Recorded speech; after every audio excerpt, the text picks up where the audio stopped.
तिथे का तिथे गेला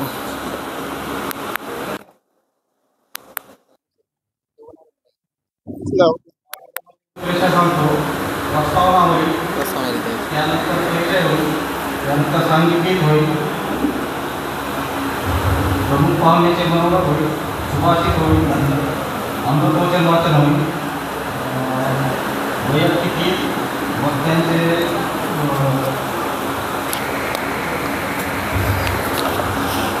मनोगत, प्रार्थना आणि नंतर विधी.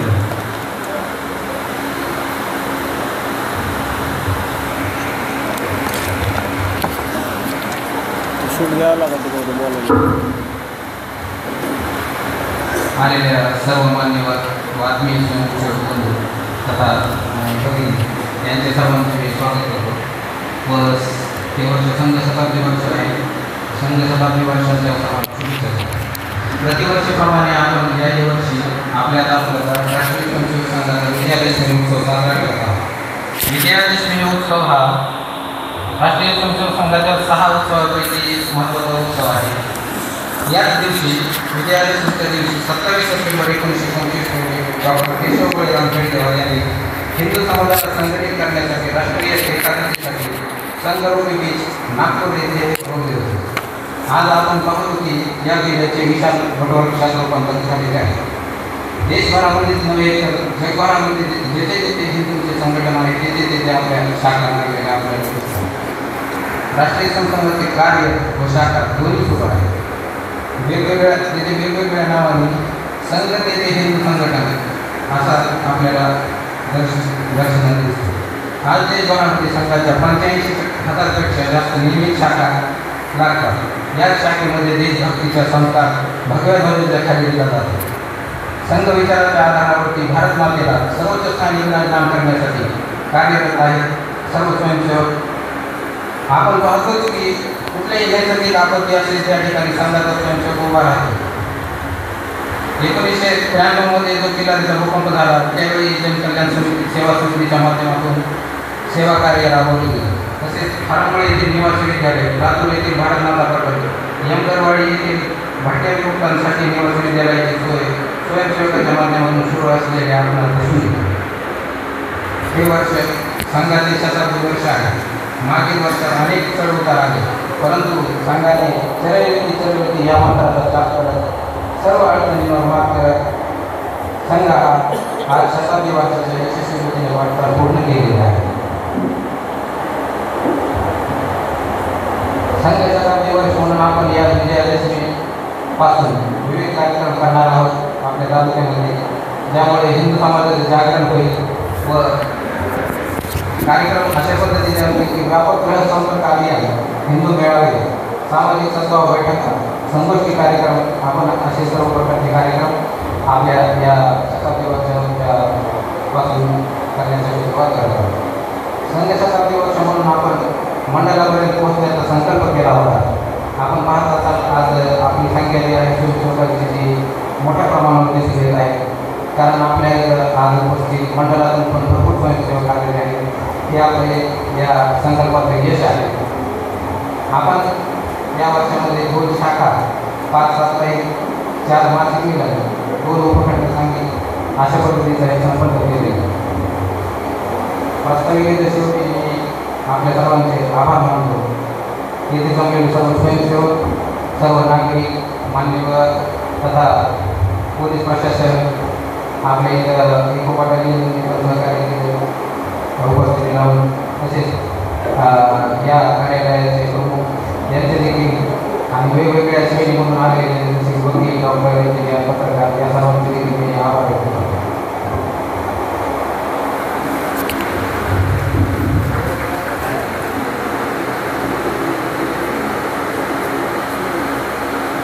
काही परिचय करून देतो. माननीय श्री आनंदसिंह अरुणसिंह दिग्गज, लातूर येथे वास्तव्यास आहेत. BA मध्ये शिक्षण झालेलं आहे. व्हॉलीबॉल या खेळामध्ये ऑल इंडिया लेवल 3 वेळेस त्यांनी खेळलेला आहे. 6 वेळेस नॅशनल चांगली त्यांनी खेळले आहे. सध्या शेती हा व्यवसाय करतात आणि आपल्या दारू तालुक्यातले मान्य तालुका संघ तालुक्यात कार्य करतात. आजच्या कार्यक्रमाचे प्रमुख पाहुणे म्हणून श्री जयंत सुखदेवराव शिंदे. गाजगाव विभाग येथे वास्तव्यास आहे. 12वी पर्यंत शिक्षण झालेले आणि कृषी उत्पन्न बाजार समितीमध्ये शेतकऱ्यांची निगडीत काम त्यांनी केलेले आहे. गेल्या 5 वर्षापासून सेंद्रिय शेती करत आहे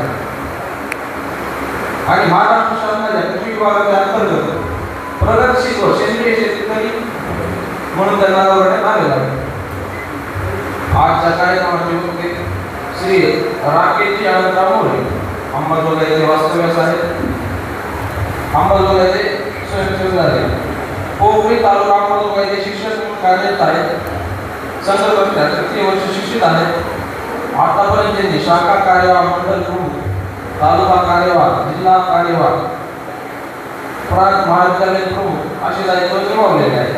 सध्या ते प्रांताचे बाल कार्य प्रमुख म्हणून काम करत आहेत. श्री विपिन माणिकराव शिसार अंबाजोगाई येथे स्वयंसेवक झाले. अंबाजोगाई येथेच निवास आहे. स्वतःचा एक्साईड बॅटरीचा व्यवसाय आहे. ते आपल्या अंबाजोगाई जिल्ह्याचे जिल्हा कार्यालय काम करतात. अजून एक व्यक्ती श्री अमोल दत्तात्रय नेलकर येथे वास्तव्यास आहे. ते येथे स्वयंसेवक झाले. स्वतःचा बजाज गाड्यांचा विक्री व दुरुस्तीचा व्यवसाय आहे आणि ते आपल्या अंबाजोगाई जिल्ह्याचे जिल्हा सहकार्य काम करतात.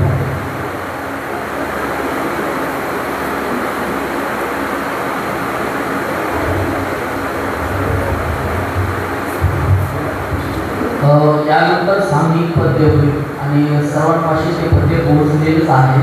तरी सर्वांनी कृपया मोठ्या आवाजामध्ये माझ्या मागे ते पद्य म्हणायचे. माते तुझ्याच चिंतनी चिंतनित्य राहू दे.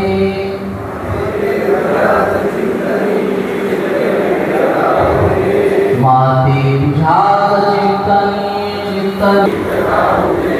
तुझ देवता महाभारणा आणि तुझी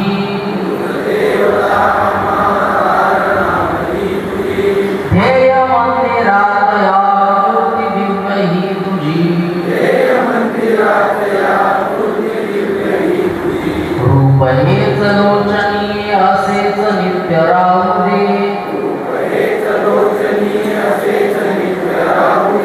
कोटी कोटी कंठ हे तुझेच गीत गाऊ दे. तुझ्याच भक्तीचा सुगंध अंतरात दरवळे.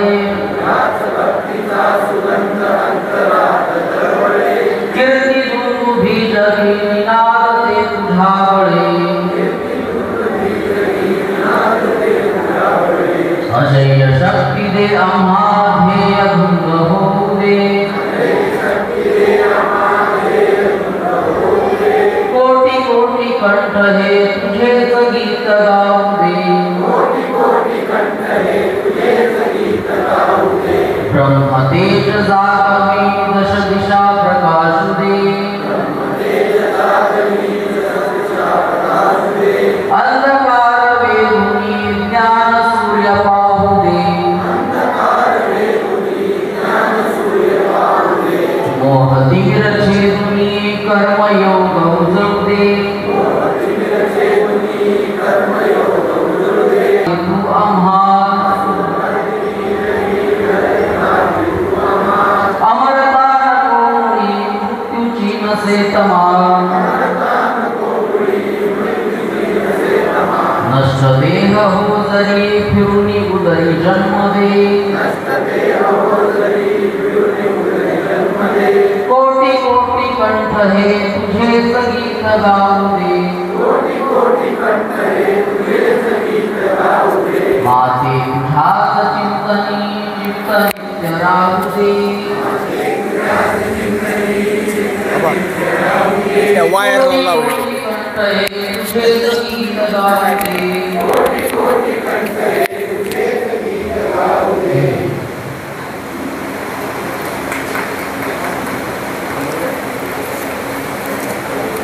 आदरणीय भगवा ध्वज व येथे जमलेल्या सर्व स्वयंसेवक व शहरातील नागरिक, आज संघाला 100 वर्ष पूर्ण होत आहेत.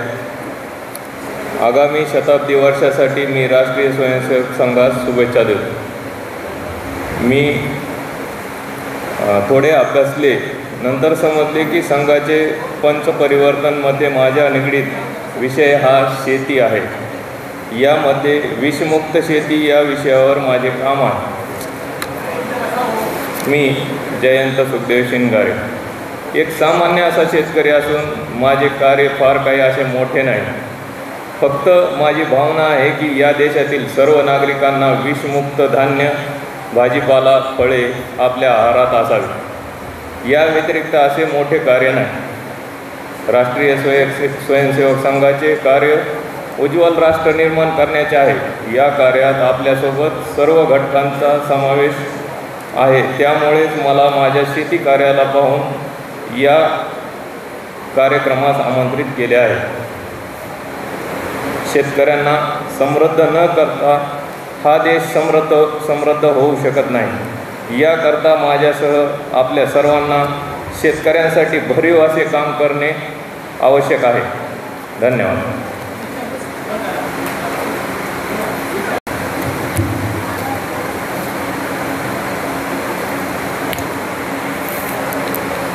परमपवित्र भगवा ध्वज आपल्या या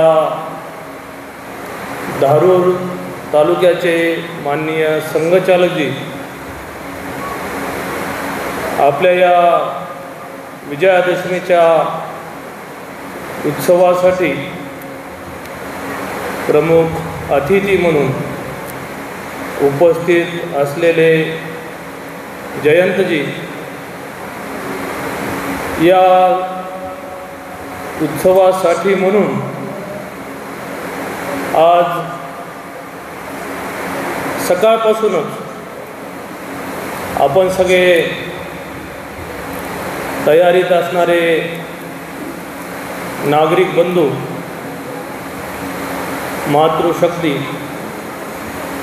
आणि आत्मीय स्वयंसेवक कार्यकर्ता बंधू, हे वर्ष श्री गुरु तेग बहादूरजी यांच्या बलिदानाचं 350वं वर्ष म्हणून संबंध देश किंबहुना देशाच्या बाहेरसुद्धा ज्या ज्या ठिकाणी आपले हिंदू बंधू राहतात ते सगळेजण साजरे करत आहेत.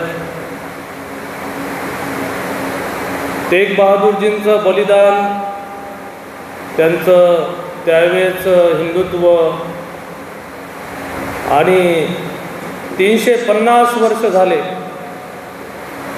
तरीसुद्धा त्यांचं नाव घेतलं, त्यांची कथा आपण ऐकली किंवा त्या संदर्भातलं काही वाचन आपण केलं की स्वाभाविकच आपल्या शरीरामध्ये ज्याला आपण तेज संचारण म्हणतो ते निश्चितच होतं.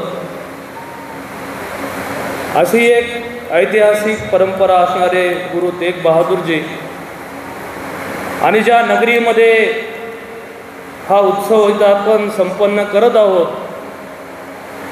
त्या नगरीचं तसं वैभव खूप मोठं आहे. ते वैभव सांगत बसलो आपण तर त्याला खूप वेळ लागेल.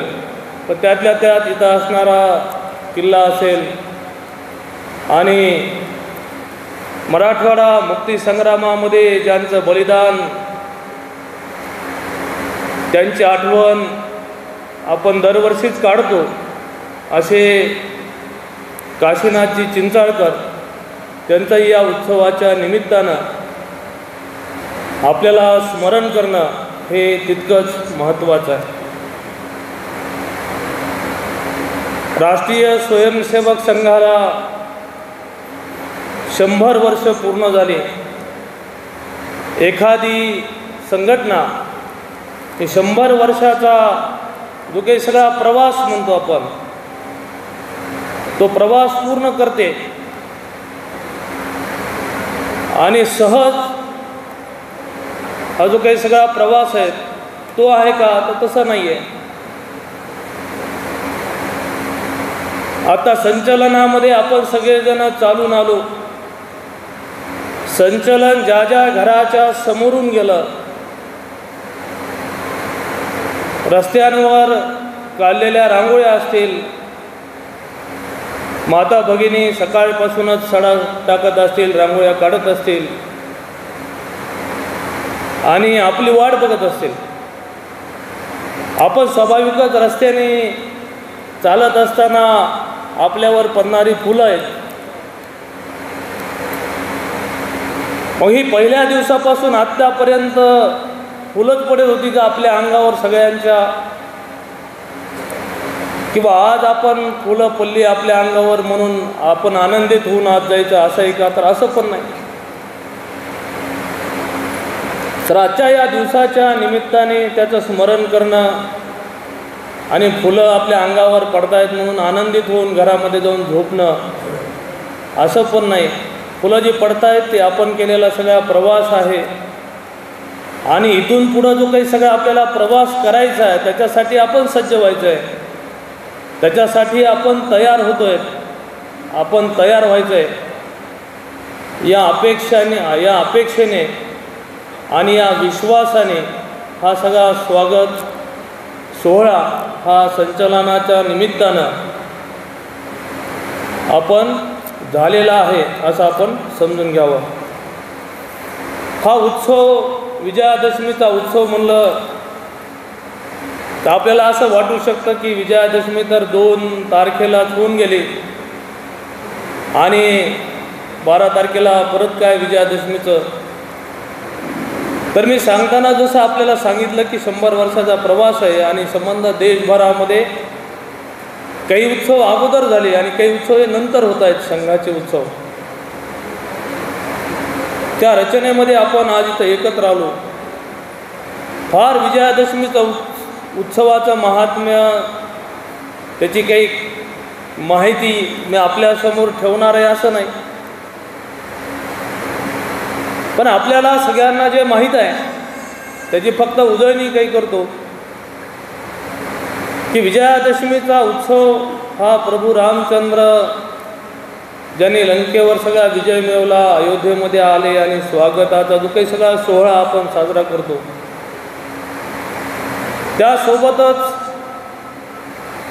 समाजामध्ये एक प्रकारचा असत्यावर सत्याचा विजय यासाठी पण हा जो काही उत्सव आहे तो आहे. पुराण काळामधले सांगितलं जातं की सगळे जे पांडव आहेत ते वनवासामध्ये गेले आणि वापस आल्यानंतर किंबहुना ते जात असताना त्यांनी ज्या झाडावर हे सगळे शस्त्र ठेवले होते, भीमाकडं असणारी गदा असेल, सोबत असणारे सगळे जे होते त्या सगळ्यांनी शमीच्या वृक्षावर ठेवलेले सगळे शस्त्र वापस आले आणि त्याने ते सगळे पुसून घेतलं, त्याला व्यवस्थित केलं आणि पुन्हा एकदा ते सज्ज झाले. तो हा दिवस म्हणून ह्या विजयादशमीच्या निमित्ताने शस्त्रपूजन हे केलं जातं. या वर्षीच्या राष्ट्रीय स्वयंसेवक संघाच्या सगळ्या नियोजनामध्ये अनेक वस्त्यांमध्ये, अनेक शहरांमध्ये वस्तीशहा हे उत्सव झाले. अनेक जणांनी प्रश्न पण केले की आमच्याकडे बंदूक नाही आहे, आमच्याकडे तलवार नाही आहे, आमच्याकडे कोणतं शस्त्र नाही आहे. बंदूक म्हणजेच तलवार आहे, बंदूक म्हणजे शस्त्र आहे असं आहे का? तर असं नाही. घरामध्ये ज्याचा उपयोग आपण घरामधले जे काही भाज्या आहेत ते कापण्यासाठी करतो, तिथपासून घरामध्ये असणारा विळा असेल, घरामध्ये असणारा कोयता असेल, घरामध्ये असणारी कुऱ्हाड असेल, हे सगळे शस्त्र आहेत आणि त्याची पूजा आपण करणं, त्याला एकदा त्याचा जो काही आपण सन्मान म्हणतो तो सन्मान करणं हे तितकंच महत्त्वाचं आहे. म्हणून आपण हे म्हणून या शस्त्रपूजनाची आपल्याला परंपरा असलेली लक्षात येईल. राष्ट्रीय स्वयंसेवक संघाच्या एकूण प्रवासामध्ये जसं आता अमृत वचनामध्ये सांगितलं की पूजनीय डॉक्टर म्हणतात समोर 3 प्रतिमा ठेवलेल्या आहेत.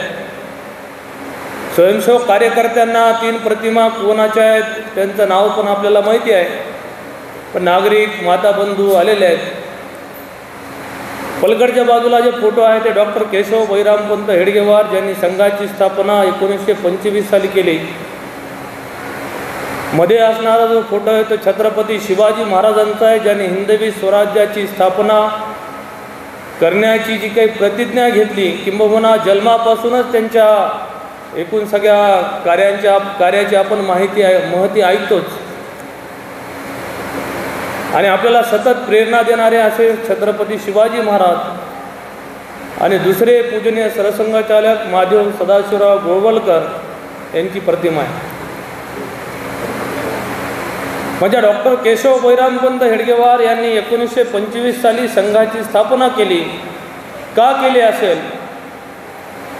एखादी संस्था संघटना उभा करायची म्हणलं की आज आपण बघू शकतो की संघटना उभा करायची आहे, संस्था उभा करायची आहे, अनेक त्याच्यामधल्या गोष्टी असतात. नाव काय असावं, त्याची घटना काय असावी, त्याच्यामध्ये कोण कोण असावं, मग असावं तर ते जवळचे असावे का लांबचे असावे, इथपासून सगळा विचार केला जातो.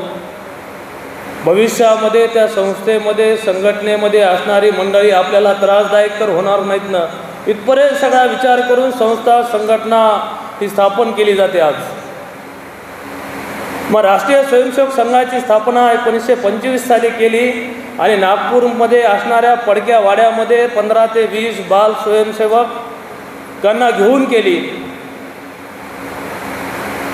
काय विचार असेल, काय उद्देश असेल? जसं मी आता आपल्याला म्हणलं, एखादी संस्था स्थापन करायची तर उद्देश 15-20 उद्देश लिहून काढावे लागतात. मग डॉक्टर हेडगेवारांचं चरित्र वाचायला जर आपण घेतलं तर त्यांच्या जीवनावर वाचन जर आपण केलं तर 2-3 तासामध्ये ते पुरणारी गोष्ट नाही ती. पण कारण त्यांच्या चरित्रातून आपल्याला लक्षात येतं की काँग्रेसच्या ऐकून सगळ्या त्यावेळेस असणारा एकच पक्ष होता देशभरामध्ये.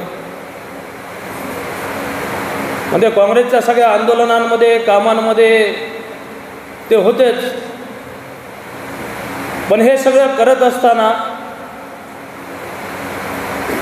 त्यांच्या असं लक्षात आलं की देश काही कालावधीच्या नंतर स्वातंत्र्य होईल, निश्चितच भारत देशाला स्वातंत्र्य मिळेल,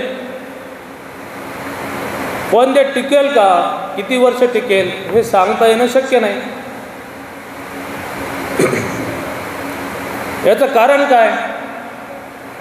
तर शाळेमध्ये शिकवताना लक्षात येतं किंवा आपल्यापैकी जे सगळेजण 10वीपर्यंत शाळा शिकलो आपण, 10वीपर्यंतच्या आत्तापर्यंतच्या इतिहासामध्ये आम्हाला शिकवलं की इंग्रज भारतावर आले, 150 वर्ष त्यांनी राज्य केलं आणि इंग्रज परत गेले. म्हणजे इंग्रजांची माहिती आमच्या समोर दिली जाते. इंग्रज आले आणि गेले, 150 वर्षच राज्य केलं. मग डॉक्टर हेडगेवारांनी ज्यावेळेला संघाची स्थापना केली त्यावेळेला तर इंग्रजांचं प्रत्यक्षात इथं, त्याला आपण राज्य म्हणतो, त्यांचा इथं अधिकार म्हणतो, ते सगळं चालू होतं. मग डॉक्टरांनी विचार केला की इंग्रज जातील पण काही दिवसानंतर, पण पुन्हा अशी परिस्थिती आपल्यावर येणार नाही कशावरून. म्हणून मी आपल्याला सांगत होतो आता की 150 वर्ष केव्हा इंग्रजांनी देशावर राज्य केलं असं नाही. तर डॉक्टरांनी अभ्यास केला की त्याच्या अगोदर तर कितीतरी वर्ष, म्हणजे शेख आले, ह्यूम आले, हुमायून आले, फ्रेंच आले, डच आले, पोर्तुगीज आले आणि सगळ्यात शेवटी आलेले इंग्रज होते. आपल्याला फक्त तेवढंच लक्षात राहतं. असा विचार डॉक्टरांनी केला आणि आपल्या भारत देशावर पुन्हा कोणी येऊन आक्रमण करू नये, आपण कोणी पुन्हा पारतंत्र्यात जाऊ नये, याच्यासाठी म्हणून काय करायचं? तर याच्यासाठी म्हणून त्यांनी राष्ट्रीय स्वयंसेवक संघाची स्थापना 1925 साली केली. काय ध्येय डोळ्यासमोर होतं? तर देशाची सुरक्षा, देशामधला जो काही सगळा हिंदू समाज आहे तो एकत्र आला पाहिजे. हा एकाच भावनेनं राष्ट्रीय स्वयंसेवक संघाची स्थापना ही डॉक्टर हेडगेवारांनी आपल्याला 100 वर्षापूर्वी केलेली लक्षात येईल. मग मी बोलताना म्हणलो आपल्याला की 1925 ते आत्ता 2 ऑक्टोबरला या संघाला 100 वर्ष पूर्ण झाली. मग या 100 वर्षाच्या सगळ्या प्रवासामध्ये सगळा आनंदी आनंद होता का? तर आनंदी आनंद नव्हता. आपण सगळे कुटुंबामध्ये राहतो. आपण कुटुंबात राहतो. कुटुंबात राहत असताना आपण जर विचार केला तर आपल्याला लक्षात येईल की आपल्या कुटुंबामध्ये रोजच आनंद असतो का? हो, रोजच घरी काही गोडधोड आणलंय, रोजच गोडधोड आपण खायलो, असं आहे का? तर असं नाही. कुटुंबात जीवन जगत असताना आपल्याला लक्षात येतं की कधी आनंद आहे, कधी दुःख आहे. कधी दुःख एवढं मोठं आहे की सांगता येणारं नाही आहे. कधी आनंद एवढा मोठा आहे की तोही सांगता येणारा नाही. आणि मधलाही काही कालावधी असतो. तसं संघाचा जो काही प्रवास आहे सगळा 100 वर्षाचा, तो सगळा असाच आहे. संघाची स्थापना झाली, डॉक्टर रस्त्याने चालायचे त्यावेळेला त्यांच्या चरित्रातून लक्षात येतं की लोक त्यांना म्हणायचे काय वेळा माणूस आहे, 10, 15, 20, 25 बालांना घेऊन, तरुणांना घेऊन संघाची स्थापना केली. काय यांच्या ज्याने देशामध्ये कुठं परिवर्तन होत असतं का? पण तेव्हापासूनचा त्यांचा जो विश्वास आहे तो टप्प्याटप्प्याने आपल्याला लक्षात येईल. म्हणजे संघाची स्थापना झाली 1940ला. पूजनीय सरसंघचालक डॉक्टर हेडगेवार यांचं निधन झालं. नंतर पूजनीय गोलवलकर गुरुजींनी संघाची धुरा सांभाळली. पूजनीय गोलवलकर गुरुजींचा फोटो समोर आहे. 1940 ते 1973 जवळपास 33 वर्ष हा संघ ज्यांनी सांभाळला. आणि या 33 वर्षामध्ये 2 वेळेला संघावर बंदी आली. आपल्यापैकी ज्येष्ठ कार्यकर्ता बंधू पण इथं बसलेले आहेत. त्यांच्यापैकी काही जणांनी प्रत्यक्षात जेलमध्ये जाऊन तिथले जे काही सगळे अनुभव आहेत, मगाशी मी थोडं लवकर येऊन इथं बसलेलो होतो, ते अनुभव सांगत होते की जेलमध्ये काय होतं, जेलमध्ये पण कशा पद्धतीनं त्रास जेलमध्ये पण दिला गेला. पण त्यावेळेस असणारे सगळे कार्यकर्ता बंधूंची जी काही एक संगतपणा म्हणतो आपण, ताकद म्हणतो, ती सगळ्यांना पुरून उरली तिथे सुद्धा. आणि कालावधीनंतर ती सगळी बंदी दोन्ही वेळेला त्या वेळेला उठवावी लागली. म्हणजे या सगळ्या परिस्थितीमधून आपण इथपर्यंत आलो. सहज आलो का? तर सहज आलो नाही. मग या सगळ्या प्रवासामध्ये जसं आपण म्हणतो की याची देह याची डोळा, अनेक गोष्टी आपल्यासमोर झाल्या. मग आपल्यासमोर असणाऱ्या गोष्टी ज्या आहेत त्यामध्ये आपण सगळ्यांनी मिळून जे केलं, त्यामध्ये राम जन्मभूमीसारखं आंदोलन असेल, त्यामध्ये काही जण असं आत्ता जसं म्हणलो मी आपल्याला की काही जण कारसेवेलाही प्रत्यक्षात असणारी इथं मंडळी आहेत. 93ची कारसेवा असेल. आणि त्यांच्यासमोरच आपण सगळेजणांनीच मागच्या 2 वर्षामध्ये आपण सगळ्यांनी बघितलं की याच राम मंदिराच्या उभारणीसाठी प्रत्यक्षात निधी जमा करणं असेल. निधीमधले पण तसे भरपूर अनुभव आहे सांगता येण्यासारखे. 2-4 संपत्तीवाले देशामधले उभा राहिले आणि तयार झाले असते, किंबहुना तसे म्हणले सुद्धा काही जण की आम्ही मंदिर उभा करून देतो, फक्त तिथं कमानीला आमचं नाव द्या सुरुवातीला. पण ते काय झालं असतं, मंदिर त्यांचं झालं असतं. पण राम हा सर्वांचा आहे. राम हा झोपडीतल्याचा सुद्धा आहे आणि उच्चमध्ये ज्याला आपण श्रीमंत म्हणतो, श्रीमंत घरातल्याचा सुद्धा आहे, मध्यमवर्गीयाचा सुद्धा आहे. या अभियानामध्ये झोपडीपर्यंत सुद्धा आपण गेलो. झोपडीमधल्या माता माऊलींना दिलेले 10 रुपये असतील, किंबहुना काही माता माऊली किंवा त्या घरामधले कुटुंब पैसेही देऊ शकले नाहीत आपल्याला, पण त्यांनी दिलेलं त्यावेळेचं थकून आपण तिथपर्यंत पोहोचल्यानंतरचं पाणी असेल आपल्याला प्यायला दिलेलं असेल, हे सुद्धा तितकंच महत्त्वाचं होतं त्यावेळेला. म्हणजे हा सगळा अनुभव संबंध समाजाने घेतला आहे, आपण सर्वांनी हा घेतला. मग निधी संकलनाचाही अनुभव घेतला आणि नंतर आपण जो काही उत्सव म्हणतो, सोहळा म्हणतो, ते प्रत्यक्षात हे रामाचं मंदिर उभं राहिलं. आणि मंदिर उभा राहत असतानाचे क्षण, त्याचा अनुभव हा प्रत्यक्षात घेणारे पण आपण सगळेजणच आहेत. म्हणून त्याला मी म्हणलं आता याची देह याची डोळा, प्रत्यक्षदर्शी आपण हे सगळं बघणारी मंडळी आहोत. आपण सगळेजण भाग्यवान आहेत की हे सगळं आपल्या समोर होत आहे. मग हे समोर सगळं होत असताना सहज झालंय का हे सगळं? समाजाचं ज्याला आपण म्हणतो, समाज काय म्हणतो, आज कोणतीही गोष्ट म्हणलं की संघाने करावं असं म्हणतो. एखादी गोष्ट आली करायची आहे समाजामध्ये, हे संघाने करावं.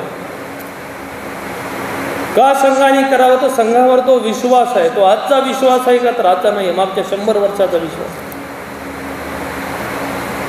आज काम करणारी कार्यकारिणी असेल, आज काम करणारा कार्यकर्ता बंधू असेल, पण ज्यांनी सगळी परंपरा, ज्यांनी सगळं ज्याला आपण म्हणतो काम करत असतानाचे कटू अनुभव असतील, चांगले अनुभव असतील, ते जगत इथपर्यंत आले आणि आपल्या हातामध्ये हा सगळा संघ दिला. ही सगळी परंपरा इथपर्यंत आपल्याला आलेली लक्षात येईल. हे पण आपण लक्षात घेतलं पाहिजे. किंवा राम मंदिरमध्येच आपण काम केलं असं आहे का? तर असं नाही. कोरोनासारखी ही परिस्थिती होती. कोरोनासारख्या परिस्थितीमध्ये सुद्धा आपण भरपूर काम केलं. मुंबईमधला धारावीसारखा परिसर आहे, त्या परिसरामध्ये सतत काम करणारे आपले कार्यकर्ता बंधू, त्यांची संख्या सांगितली जाते 21 कार्यकर्ता बंधू तिथं काम करत होते सतत. प्रत्यक्षात आपण कधी धारावीमध्ये गेलो तर आपल्याला चालणं तिथं मुश्किल आहे. म्हणजे रस्ते नाहीत, बाजूनी नाल्या आहेत, दोन्ही बाजूनी नाल्यामधून रस्ते काढत कार्यकर्ता बंधू तिथं जायचे. आणि ह्या कार्यकर्ता बंधूंनी कोरोनामध्ये केलेलं काम, कार्यकर्त्या तिथल्या नागरिकांना जे काही सुखसुविधा देत असताना त्या सगळ्या कार्यकर्ता बंधूंना सुद्धा सगळ्या कोरोनाची लागण झाली. या सगळ्या परिस्थितीमध्ये अनेक कार्यकर्त्यांचं त्याच्यामध्ये निधन पण झालं. म्हणजे केव्हा आपण सांगतो संघ आणि बसतो घरामध्ये असं एक आता तसं नाही. प्रत्यक्षात कृतीमध्ये पण हा कार्यकर्ता आपल्याला असलेलं लक्षात येईल. अनेक उदाहरणांमधून आपण ते बघू शकतो. मग ही सगळी शक्ती आहे ती कशाच्या आधारावर आहे? 1925 साली काय दिलं एवढं नेमकं डॉक्टरांनी? तर संघाची शाखा दिली. आपण काय रजिस्टर आहेत का? आपण आलो, तुमचं नाव घेतलं, जसं एखादी संस्था म्हणलं की नाव आहे आजल, मग तुमचं तिथं बोर्डवर नाव आहे असं आहे का? तर असं नाही. संघाने हा विश्वास दिला की संघाच्या 1 तासाच्या शाखेमध्ये आपण आलो, त्या 1 तासाच्या शाखेमध्ये केलेले सूर्यनमस्कार असतील, त्या 1 तासाच्या शाखेमध्ये करत असलेले आपण खेळ असू, त्या 1 तासाच्या शाखेमध्ये करत असलेले आपण कवायत असू, त्या 1 तासाच्या शाखेमधल्या बौद्धिक कार्यक्रम असतील, मग आता जसं वैयक्तिक गीत म्हणलं आहे, सांघिक गीत म्हणलं गेलं,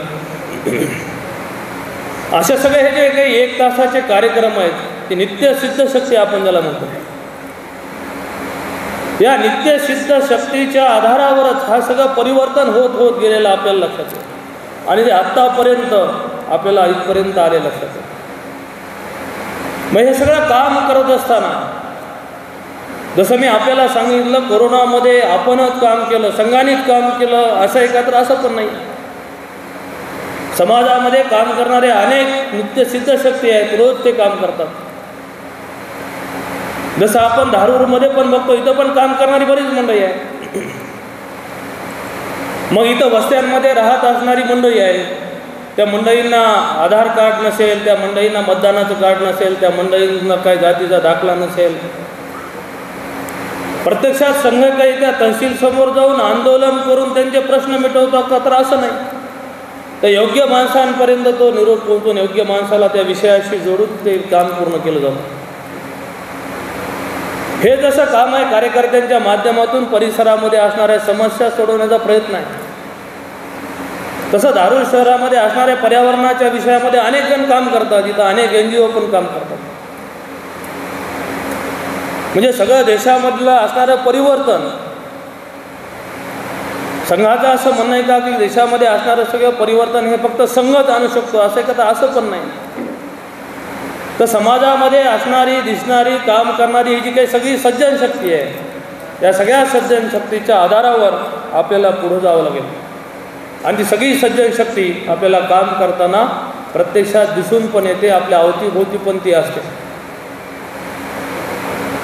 त्या सज्जन शक्तीमधलं एक उदाहरण लोकसत्ता पेपरमध्ये 2 वर्षापूर्वी आलेली बातमी आहे. महाविद्यालयीन महाविद्यालयीन एक तरुणी होती, मुंबईमधलं उदाहरण आहे. तिची आई भांडे घासण्याचं काम किंवा घरामधले जी काही कामं आपण करतो करायचं म्हणतो ती करणारी होती. ती रोज सकाळी झोपडीमध्ये राहायचे, सकाळी महाविद्यालयाला जायची आणि वापस यायची. एक दिवस ती कॉलेजमधून वापस येत असताना समोरून तिची आई आली आणि तिच्या असं लक्षात आलं की आईच्या पायामध्ये चप्पल नाही आहे. मेचा महिना होता, एप्रिल मेचा साधारण महिना असेल. मग ती आईला म्हणली, एवढं मोठं ऊन आहे, डोक्यावर ऊन आहे आणि तू बिना चप्पलची कुठं चाललीस? स्वाभाविक आहे, आपण पण असू तसे तर आपण पण विचारणारच आहेत. मग ते आईनं सांगितलं चप्पल घेण्यासाठी स्वाभाविक आर्थिक परिस्थिती नसेल. मग ही मुलगी घरी गेली, तिनं विचार केला काय करता येईल. मग विचार करून थांबली का? नुसतं नाही थांबली, लक्षात घ्या. तर दुसऱ्या दिवशी कॉलेजमधून आल्यानंतर घरी असणारी तोडकी मुडकी तिनं सायकल घेतली. सायकलला मागे कॅरियरला जसं आपण कार्टून बघतो, कार्टून असतं आपलं,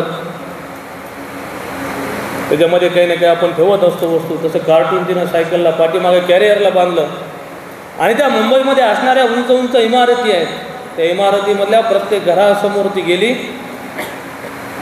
आणि त्या घरामधल्या दरवाजाला ते असं वाजवायची, घरामध्ये जाऊन, घराच्या दरवाजाला जाऊन मधले दरवाजा उघडायचे आणि स्वाभाविक आहे ते विचारायचे काय काम आहे. मग ही सांगायची की तुमच्या घरामध्ये किती सदस्य आहेत, असं ती विचारायची त्यांना. म्हणजे घरामधले स्वाभाविक सांगायचे की आमच्या घरामध्ये 2 जण आहेत, आमच्या घरामध्ये 4 जण आहेत. मग ती तरुणी म्हणायची ठीक आहे तुमच्या घरामध्ये 4 जण आहेत, पण बाहेर ठेवलेल्या चपला 7, 8, 15 दिसत आहेत मला, मग याच्यामध्ये मला काही मिळतील का? मग अशा प्रत्येक घरामधल्या 2-4 ज्याला आपण चप्पल असतील, बूट असतील ती जमा करायची. त्याच्यामधले जे काही चांगले असतील त्यांना एकत्रित करून, जशी तिची आई होती जी बिना चप्पलची फिरत होती, तशी अनेक मंडळी त्या फुटपाथवर बसलेली होती. ती सगळ्यांना ती वाटप करायची. म्हणजे समाजामधलं जे दुःख आहे, त्या समाजामधलं जी काही समस्या जी काही म्हणतो आपण, ती तिला लक्षात आली आणि ती काम करत लागली. नंतर तिच्यासोबत अनेक जण आले. म्हणजे समाजामध्ये असे सुद्धा काम करणारी मंडळी भरपूर आहे. अजून एक उदाहरण त्यामधलं सांगता येईल की आता जसं आपण बघतो यावर्षी खूप पाऊस झाला आणि आता थंडी चालू होते. थंडीच्या दिवसामध्ये मुंबईमधले एक गीतकार सकाळी लवकर उठायचे 3:30 वाजता आणि त्यांची मोठी अशी व्हॅन होती. त्या व्हॅनमध्ये पांघरायचे कपडे ते भरून आणायचे, रात्रीच भरून आणायचे ते व्हॅन. त्या ड्रायव्हरला त्यांनी सांगून ठेवलेलं होतं आणि हे सकाळी 3:30लाच बाहेर पडायचे. ड्रायव्हर आणि ते केवळ संगीतकार होते, ते दोघंच असायचे. मग ते फुटपाथवर जायचे, ज्यांच्या ज्यांच्या अंगावर पांघरुणं नव्हती त्या सगळ्यांच्या अंगावर ते पांघरुणं टाकायचे आणि ज्याला आपण म्हणतो दिवस उजाडणे, त्याच्या अगोदर यांच्या घरी येऊन आपल्या पुढच्या कामाला ते लागायचे. आणि ते यांनी ड्रायव्हरला सांगून ठेवलं होतं की हे तू कुणालाही सांगायचं नाही. ही गोष्ट कधी कळली ती ज्यावेळेला ते गेले आणि ते गेल्यानंतर ज्यावेळेला त्यांचा ड्रायव्हर होता गाडीचा, तो ड्रायव्हर या सगळ्या आठवणी काढून रडत होता. पत्रकारांनी त्याला विचारलं का रे बाबा तू एवढं? त्यांनी सांगितलेला हा अनुभव. आणि ते गीतकार होते, किशोर कुमार होते. म्हणजे समाजामध्ये आपण राहतो, समाजामध्ये आपण चालतो, समाजामध्ये आपण बोलतो. मग हे सगळं करत असताना दिशा काय आहे आपली, कोणत्या दिशेनं आपण जातो, या सगळ्या गोष्टींचा जो काही डोळसपणा आहे तो आपल्या सगळ्यांकडे आहे का? अनेकांकडे तो असतो, पण पण त्याला दिशा देणं, त्याच्यावर चर्चा करणं आणि त्याला योग्य तो मार्ग लावून देणं हे तितकंच आपल्याला महत्त्वाचं असलेलं लक्षात आहे. ही आपल्यासमोर ही उदाहरणं मी आपल्याला यासाठी सांगितली की संघ तर काम करतो समाजामध्ये, पण या संघाच्या सोबत असणारी ही सुद्धा अनेक मंडळी आहे ती आपापल्या ठिकाणी, ज्याला आपण म्हणतो सज्जन शक्ती म्हणतो, ही सज्जन शक्ती आपल्याला काम करताना लक्षात येईल. केवळ सज्जन शक्ती समाजामध्ये काम करते असं आहे का? तर माता भगिनी आहेत. संघाचं काम 1925ला सुरू झालं, मी आपल्याला सांगितलं. वंदनीय मावशी केळकर होत्या त्यावेळेला, ताई त्यांना मावशी म्हणलं जातं. त्या डॉक्टर हेडगेवारांकडे गेल्या आणि त्या म्हणल्या की आम्हाला पण संघामध्ये येऊ द्या, आम्हालाही संघामध्ये प्रवेश करून घ्या आमचा पण. मग डॉक्टरांनी सांगितलं की आपली जी काही पद्धत आहे, कारण संघाला सुरू होऊन जवळपास 10 वर्ष झालेली होती,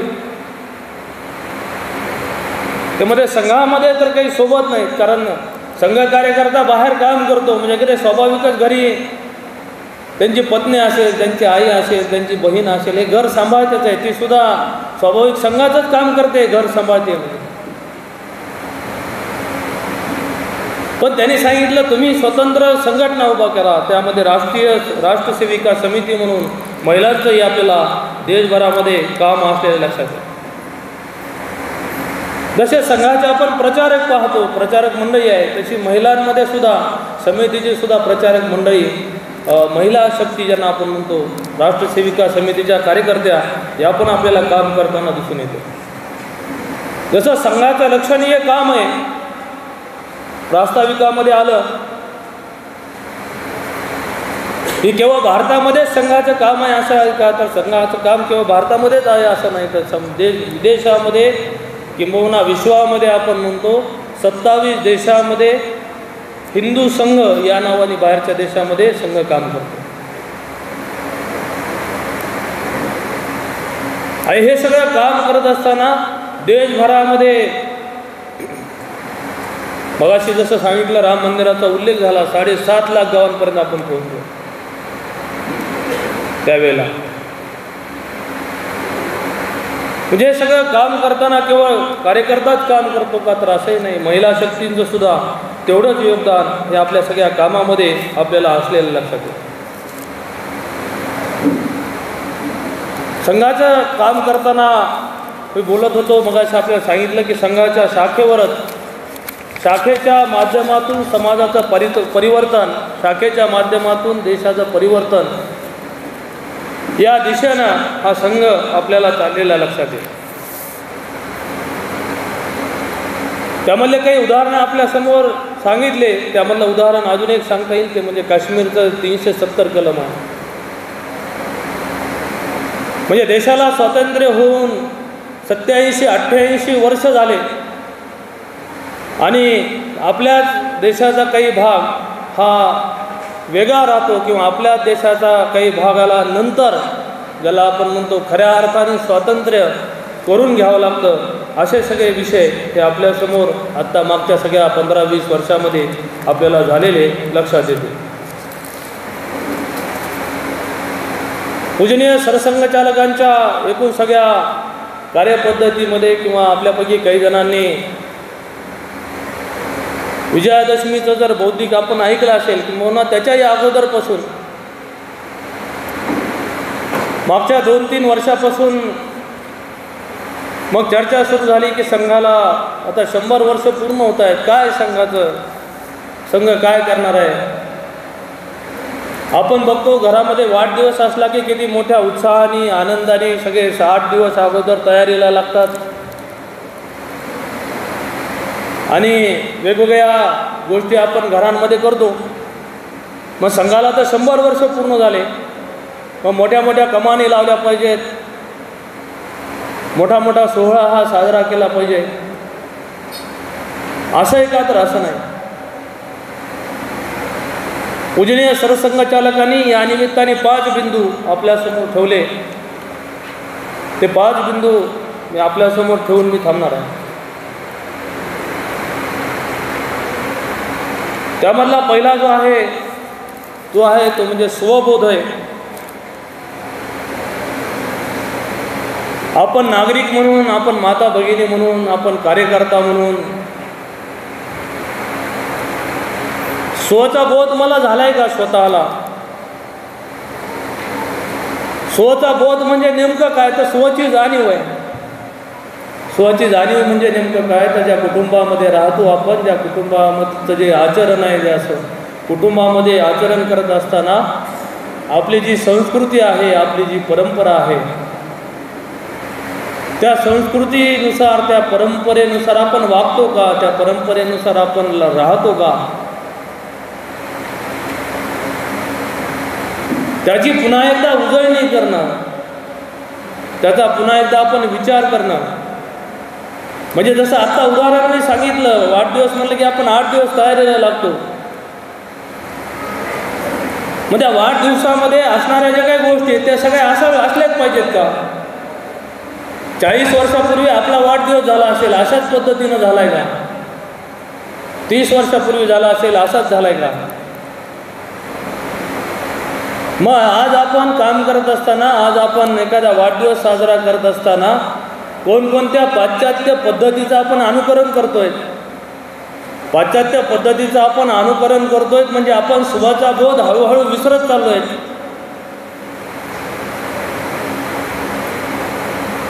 याचा विचार आपण करणार, आणि तो आपण नाही केला तर आपले मुलं करणार नाहीत, आपण नाही केला तर आपल्या कुटुंबामधले अन्य सदस्य ते करणार नाहीत. म्हणून या शताब्दीच्या निमित्तानं आपण सगळ्यांनीच पुन्हा एकदा स्वची जाणीव करावी, पुन्हा एकदा त्याचा विचार आपण करावा. आणि आपल्याकडून अनाहूतपणे या गोष्टी कुठं कमी होत चालल्या असतील तर ते पुन्हा सांगण्याची वेळ. म्हणजे विजयादशमीसारखा उत्सव आहे. माझ्या घरामधले सगळे लहान मोठे थोर बंधू आहेत. आपण घरामधले ज्येष्ठ म्हणून घरामधल्या सगळ्यांना आपण एकत्र करणं, आणि विजयादशमीचं नेमकेपणाने महत्त्व काय बाबा 2, 3, 4 मिनिटात आपण त्यांना सांगितलं. कारण लहान मुलं आहेत. बऱ्याच वेळेला आपणच घरामध्ये म्हणतो मोबाईलसारखा विषय मला कळत नाही, आपण आपल्या घरामधल्या मुलाच्या हातामध्ये देतो, हे थोडंसं उघडून दे म्हणतो, हे मला सांग म्हणतो, आपणच म्हणतो. आणि ते त्याला झटकन समजतंय, त्याला लवकर ते लक्षात येतं. मग आपली असणारी परंपरा आहे, आपली असणारी संस्कृती आहे, मग ती आपणच त्याला नाही सांगितली, ती आपणच त्याला नाही शिकवली. आपणच म्हणलो विजयादशमीचं तुला काय दसरा आहे ना, तुला थांब 5 मिनिटांनी सांगतो. मग आपण काहीतरी मोबाईल बघत बसलो, आपण काहीतरी घरातले कामं करत बसलो, आपण आपल्या नोकरीला गेलो, आपण आपल्या दुकानी गेलो. त्याच्या मनामधला तो प्रश्न तसाच राहिला. दुसरा सण आला, दिवाळी आला. दिवाळी कशासाठी साजरी करायची? फटाके वाजवले, एकच दिवस दिवाळी साजरी केली पुरतं, काही अडचण नाही. पुढचे 3 दिवस करण्याची काय आवश्यकता आहे, काय गरज आहे? तर ही करण्याची आता वेळ आलेली आहे. कारण वेळ का आली आहे हे पण समजून घ्या, लक्षात घ्या की मी मगाशी सांगताना आपल्याला सांगितलं, आपल्या देशामध्ये असणारा राष्ट्रीय स्वयंसेवक संघ 27 देशामध्ये काम करतो. पण जगामध्ये असणारे 240 देश आहेत. त्या 240 देशामधले अनेक देशामधली मंडळी भारतात येतात. भारतामध्ये अनेक कुटुंबांमध्ये राहतात, ते आपल्यासारख्याच कुटुंबामध्ये राहतात. मग आपली संस्कृती आहे, आपली परंपरा आहे, आपल्या सुविधा आहेत, आपली शेती पद्धती आहे, याचा ते अभ्यास करतायत. आणि आपल्या देशामध्ये जाऊन तिथं ते मुलांना शिकवतात योग कसा करायचा, तिथं मुलांना शिकवतात ओम भूर्भुवः याचं महत्त्व काय, तिथं जाऊन ते त्यांना मुलांना शिकवतात हे गणेश मंत्र तू म्हण, चांगला आहे. आणि आपण हे विसरत चाललोय. म्हणून स्वचा बोध होणं, स्वची जाणीव होणं, कारण ते आपण नाही केला तर पुढच्याला देता येणार नाही, हे आपण समजून घ्यावं. आणि स्वच्या बोधामध्ये सर्वात महत्त्वाचा अजून एक गोष्ट त्यामध्ये, ते म्हणजे स्वदेशी आहे. आपल्या या कार्यक्रमाचे प्रमुख अतिथी, प्रमुख पाहुण्यांनी अतिशय चांगलं सांगितलं की शेतीमधून ते जे काही काम करतात, हे स्वतःच्या शेतीमधलं जे काम आहे, ज्याला आपण म्हणतो शेतीचं काम करत असताना ज्याला सेंद्रिय शेती म्हणतो आपण, कसल्याही प्रकारचं केमिकल त्याला वापरायचं नाही. तसं अवघड आहे ते सगळं करणं. पण हे सगळे विषय आपल्याला लक्षात येतात का? तर ह्या सगळ्या गोष्टी आपण समजून घ्यावं. कारण हा जो देश आहे त्या देशामध्ये काही नव्हतं असं नाही.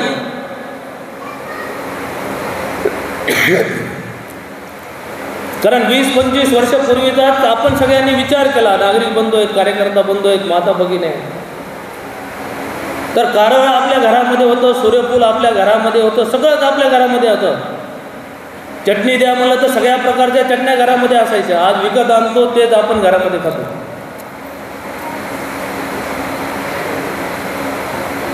पुन्हा एकदा याची सगळ्याची सुरुवात, स्वची ओळख, स्वदेशीचं काम, स्वतः तयार केलेल्या सगळ्या वस्तू त्याच आपण वापरू का जास्तीत जास्त, याचा विचार हा आपण या निमित्तानं करावा असं मला वाटतं. दुसरा महत्त्वाचा विषय आहे तो म्हणजे कुटुंब प्रबोधन आहे. त्यामधले काही गोष्टी इथं प्रदर्शनीच्या स्वरूपात आपल्यासमोर लावलेल्याच आहेत. स्वची ओळख कशातून आहे तर कुटुंब प्रबोधन आहे, त्याच्यावरच आधारित आहे. लक्षात घेऊ आपण. मी माझं कुटुंब आहे. संध्याकाळी मी समजा जेवायला बसलो आणि माझ्या हातामध्ये मोबाईल आहे, पत्नीच्या हातामध्ये मोबाईल आहे, मुलं घरामध्ये मोठी झाली त्याच्या हातामध्ये एक मोबाईल आहे. सगळेजण आपलं आपलं जेवण करतील आणि आपल्या आपल्या रूममध्ये जाऊन बसतील, आराम करतील. त्याचं काय चालू आहे, माझं काय चालू आहे, आपला काही संबंध नाही. मोबाईलवर आपण अनेक उदाहरणं वाचतो. मोठी मोठी उद्योजक आहेत त्यांच्या घरामधले काही उदाहरणं व्हॉट्सअपवर पण आपण बऱ्याच जणांनी वाचलं पण असेल. नुसते आपण टाटा बिर्ला असे मोठे मोठे नाव घेतो, हे उद्योगपतींचे नाव घेतो, पण त्यांचं वेळापत्रक ठरलेलं आहे. किती वेळ हातात मोबाईल घ्यायचा, घरामध्ये आल्यानंतर त्याला कुठेतरी बाजूला ठेवणं, घरच्या मधल्या मुलांशी संवाद करणं. का रे बाबा तुला शाळेत आज कोणती गोष्ट शिकवली आहे? ठीक आहे, आपलं शिक्षण झालं असेल नसेल, तो जो सांगतो तो ऐकून तरी घ्या. आपण घरामध्ये काम करत असतो, आपण बाहेर काम करतो, कार्यकर्ता बंधू असतील, नागरिक असतील, आपण व्यवसाय करतो, नोकरी करतो, हरकत नाही. पण कधीतरी घरी आल्यावर विचारा पत्नीला, सकाळपासून संध्याकाळपर्यंत आज कोणकोणती कामं केली बा तू?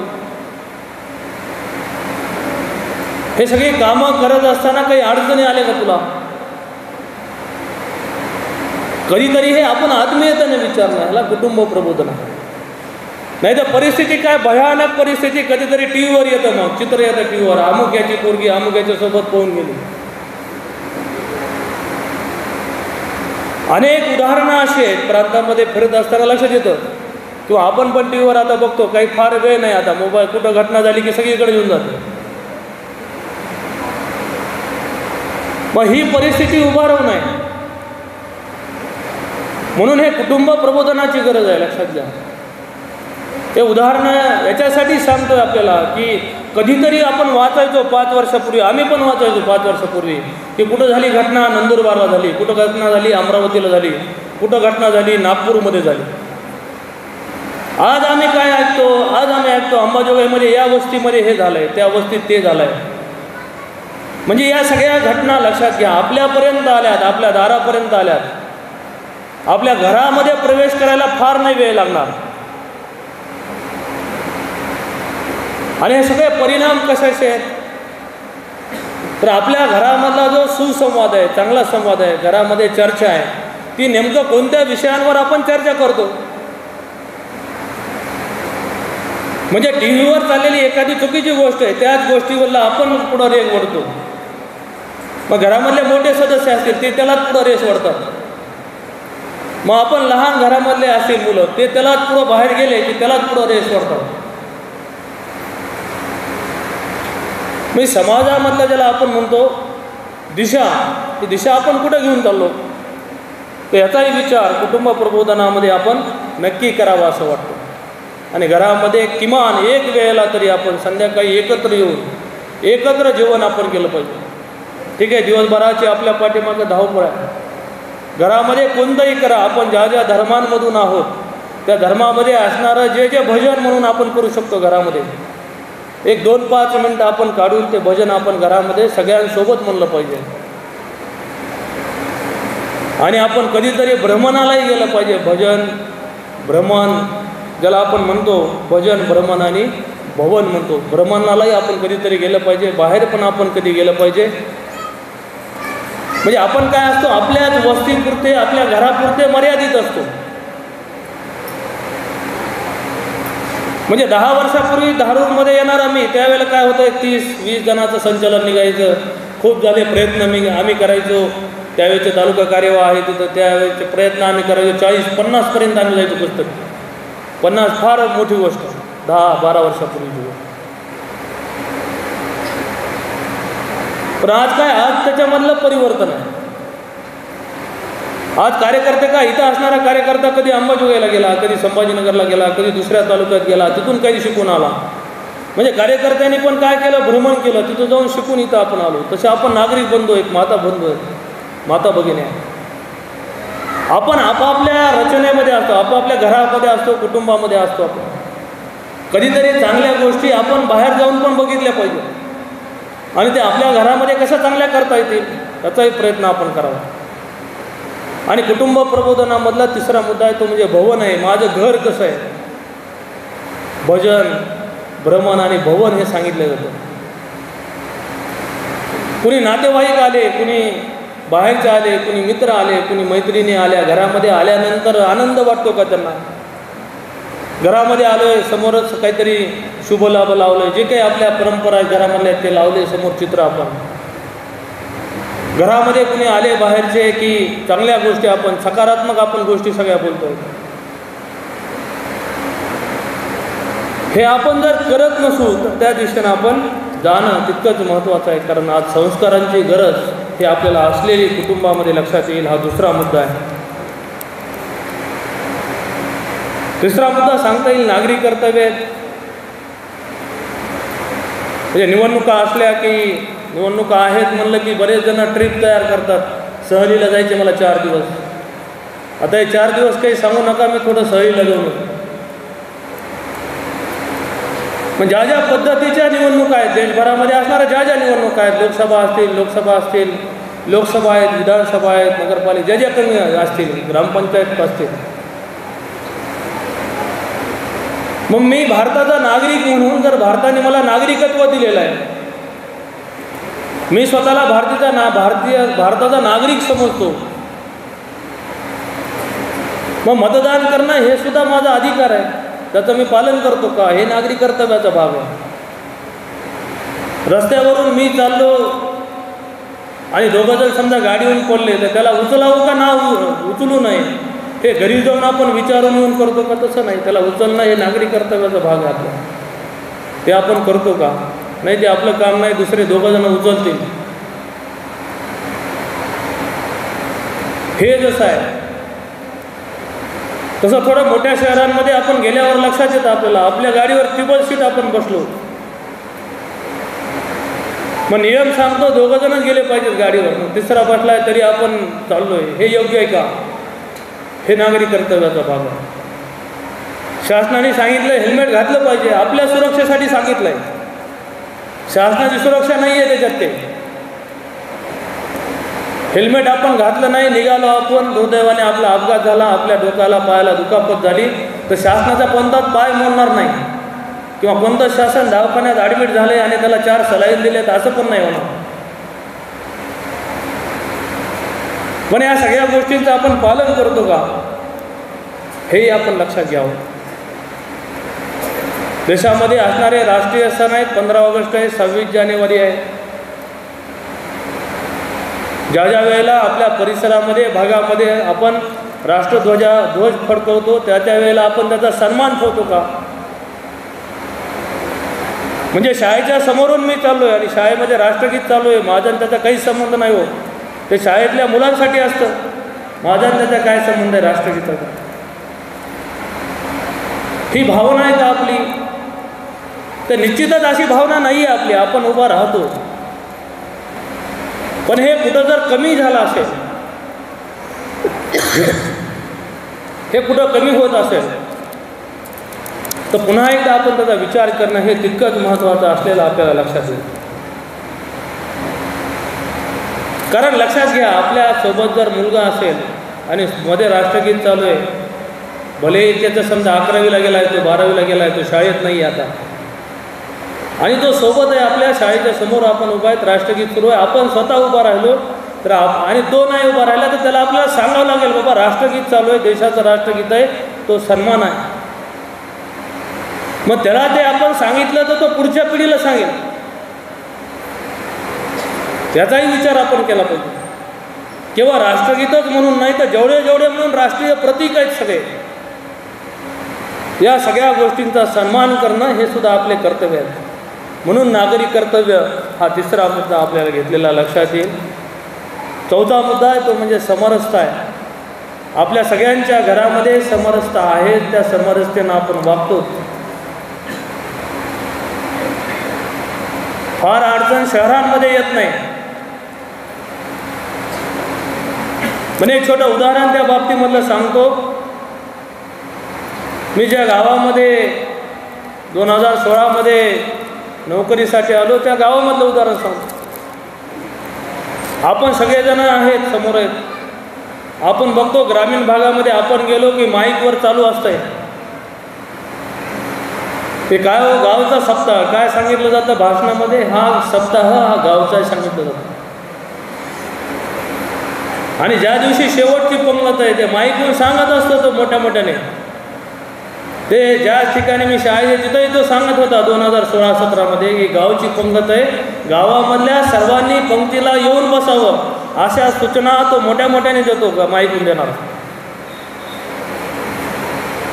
पण ज्या शाळेमध्ये मी शिकवतो त्या शाळेमधला 80% भाग 80% मुलं रांगेत बसतात लगेच पंक्तीला, आणि 20% भाग हा जर बाजूने निघून आपल्या आपल्या घरी निघून जात असेल,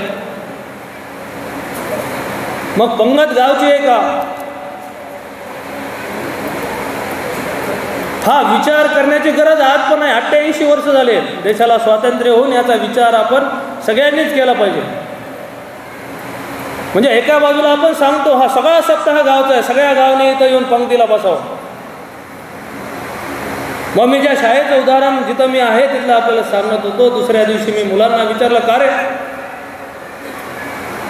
अर्धे मुलं रांगेत बसले, 80% मुलं रांगेत बसले, 20% तुम्ही बाजूच्या रस्त्याने घरी गेलात का, अडचण काय? मग त्या मुलांनी सांगितलं, नाही सर आम्हाला इथं बसू दिलं जात नाही, आम्ही नाहीच बसत. ते शाळेमध्ये काम करणारी जी मंडळी होती, अगोदरचे जे शिक्षक होते त्यांनाही मी विचारलं.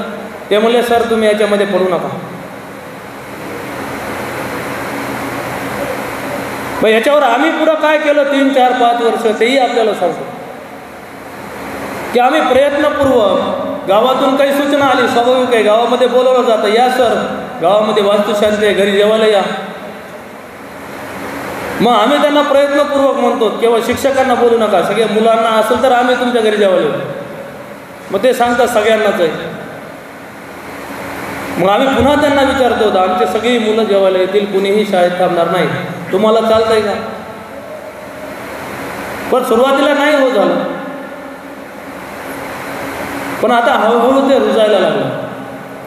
गावामधली काही लग्न होती, त्या लग्नांमध्ये सगळे शाळेतले मुलं शाळा सुटल्यानंतर किंवा शनिवारचं असेल रविवारचं लग्न असेल बोलवल्या जातं. सगळ्यांना आम्ही बोलवत होतो, तुम्ही पंक्तीला वाढा. म्हणजे एकीकडं आम्हीच म्हणायचं देशाला स्वातंत्र्य होऊन आता 90 लागेल हो, आणि एकीकडं काय त्याच देशामध्ये त्याच गावांमध्ये अजून पण सगळ्या समाजाला मंदिरामध्ये प्रवेश नाही आहे. ही कोणती पद्धती आहे? हा कोणता विचार आहे? ही कोणती समरसता आहे? मग ही समरसता जी म्हणतो आपण, सामाजिक समरसता, मग ही संघाने आज चालू केली का? तर आज नाही, 1960च्या दशकामध्ये चालू केली. तेव्हापासून संघ ह्याच्यामध्ये प्रयत्न करतोय, कारण हा विषय समाजामधल्या आपल्याला पण माहिती आहे भावनिकतेचा विषय जास्त असतो. म्हणजे उदाहरण म्हणून केवळ आपल्याला मी आता त्यामधलं काही सांगितलं. म्हणजे हे कधी आपल्या डोक्यात येतं का आपल्या सगळ्यांच्या? म्हणून हे आपल्याला उदाहरण सांगितलं की जर सप्ताह सगळ्यांचा असेल तर सगळ्यांनाच बोलवलं पण पाहिजे. मग आपण कशाची म्हणतो सामाजिक समरसता? तसं कार्यकर्त्यांमधलं उदाहरण आहे मिलिंद बिलोलीकर म्हणून लातूरचे कार्यकर्ते दरवर्षी गेली 15 वर्ष झाली. आताच महालक्ष्म्यांचा सण झाला. महालक्ष्म्याच्या सणाला ज्या दिवशी महालक्ष्मीची आरती असते गेली 14 वर्ष ते सेवा वस्तीमधल्या कुटुंबाला ज्यांचं नुकतंच लग्न झालं यावर्षी त्या कुटुंबाला बोलवतात, 2 कुटुंबाला, आणि त्यांच्या हातानं महालक्ष्मीची आरती करतात.